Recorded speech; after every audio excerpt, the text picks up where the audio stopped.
প্রতিপক্ষ মনে করেন, তাহলে আমরা কঠোর থেকে কঠোরতর হতে বাধ্য হব। আমরা প্রয়োজনে সুপ্রিম কোর্টের সকল সংবাদ প্রকাশ বন্ধ করে দেব। উনি যদি আমাদের সাথে আমাদের কথা না রেখে উনি যদি সুপ্রিম কোর্টের সংবাদ প্রকাশ করতে উনি যদি প্রবেশাধিকার বন্ধ করে রেখেই দেন, আমরা মাননীয় প্রধান বিচারপতির কাছে বিনয়ের সাথে বলতে চাই, আগে যেভাবে সুপ্রিম কোর্ট চলছিল, যেভাবে সাংবাদিকরা প্রবেশ করত, সংবাদ সংগ্রহ করত, সেভাবে আপনি প্রবেশ করতে দিবেন। এটা আমাদের আপনার কাছে অনুরোধ রইল।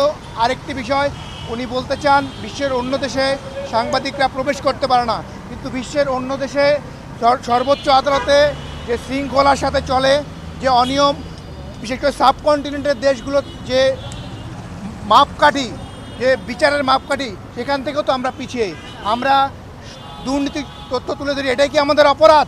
আমরা যারা এখানে কাজ করি, এটাই কি আমাদের অপরাধ যে আমরা সুপ্রিম কোর্টের দুর্নীতি, অনিয়ম এগুলো নিয়ে সংবাদ প্রকাশ করি? এটা আমাদের অপরাধ?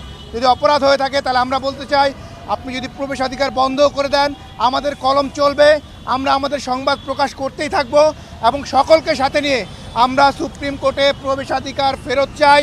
মাননীয় প্রধান বিচারপতির কাছে আমাদের আকুল আবেদন, এটি উনি যেন বিবেচনা করেন, না হলে আমরা সুপ্রিম কোর্টের সকল সংবাদ প্রকাশ বন্ধ করে দেব। এতে ক্ষতি হবে দেশের সাধারণ মানুষের, এতে ক্ষতি হবে দেশের বিচার প্রার্থীদের, এতে ক্ষতি হবে দেশের গণতন্ত্রের, দেশের মুক্ত গণতন্ত্রের, এবং ক্ষতি হবে রাষ্ট্রের। এতে আমাদের ক্ষতি হবে না, ক্ষতি হবে একটি প্রতিষ্ঠান, যে প্রতিষ্ঠানটি দুর্নীতিতে একসময় নিমজ্জিত হয়ে যাবে, ধীরে ধীরে তারা প্রশ্নহীন হয়ে যাবে। যদি মাননীয় প্রধান বিচারপতি মনে করেন তিনি প্রশ্নহীন একটি সুপ্রিম কোর্ট রাখতে চান, তাহলে তিনি প্রবেশাধিকার বন্ধ করে দিন, আমরা সুপ্রিম কোর্টের সংবাদ প্রকাশ বন্ধ করে দেব। সকলকে ধন্যবাদ, আপনারা ভালো থাকবেন।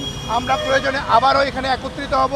আমরা আমাদের যে দাবি, সুপ্রিম কোর্টে প্রবেশ করতে চাওয়ার যে দাবি, সেটির প্রতি আমরা আবারও একতাবদ্ধ হয়ে মাননীয় প্রধান বিচারপতিকে বলবো, আপনি অবিলম্বে সর্বোচ্চ আদালতে সাংবাদিকের প্রবেশাধিকার খুলে দিন, অন্যথায় যে কোনো অনাকাঙ্ক্ষিত পরিস্থিতির সৃষ্টির জন্য সুপ্রিম কোর্ট দায়ী থাকবে।